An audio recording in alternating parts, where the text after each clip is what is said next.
Hi, welcome to Thulasi kitchen. இன்றைக்கி 90s kids ஃபேவரட்டான காராச்சி அல்வா தான் செய்ய போகிறோம். ரொம்ப ஈஸியாகவும் பிகினர்ஸ் கூட ரொம்ப ஈஸியாகவும் செஞ்சிடலாம். அது எப்படி செய்யலான்னு பார்த்துடலாமா? அதுக்கு 1 கப் சுகர் எடுத்துருக்கேன். அது கூட 1 கப் தண்ணி ஆட் பண்ணிவிட்டு நல்லா மிக்ஸ் பண்ணி கொதிச்சிட்ருக்கட்டும். நெக்ஸ்ட் ஒரு பவுலில் 1 கப் கார்ன்ஃப்ளவர் மாவு 1 கப் தண்ணி ஆட் பண்ணிவிட்டு கட்டி இல்லாமல் நல்லா கலந்து விட்டுடலாம். நெக்ஸ்ட்டு சுகர் நல்லா கொதித்து வரும்போது நம்ம ரெடி பண்ணி வச்ச கார்ன்ஃப்ளவர் மாவை இதில் ஊற்றிட்டு நல்லா கைவிடாமல் மிக்ஸ் பண்ணிக்கிட்டே இருக்கணும். கொஞ்சமாக ஃபுட் கலர் சேர்த்துருக்கேன், அதையும் சேர்த்துட்டு நல்லா மிக்ஸ் பண்ணிக்கிட்டு இடையில கொஞ்சமாக நெய் விட்டு நல்லா கலந்து விட்டுட்டே இருக்கலாம்.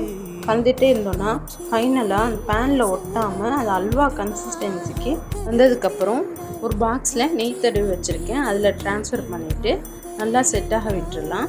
செட் ஆனதுக்கப்புறம் நல்லா பீஸ் போட்டு கட் பண்ணி சாப்பிட்டோன்னா ஒரு சூப்பர் அண்ட் டேஸ்டான 90s கிட்ஸ் ஃபேவரட்டான கராச்சி ஹல்வா ரெடி ஆகிடுச்சு.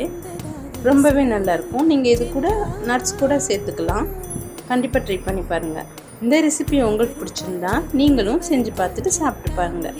நெக்ஸ்ட் ஒரு ரெசிபியோடு சந்திக்கிறேன். பாய்.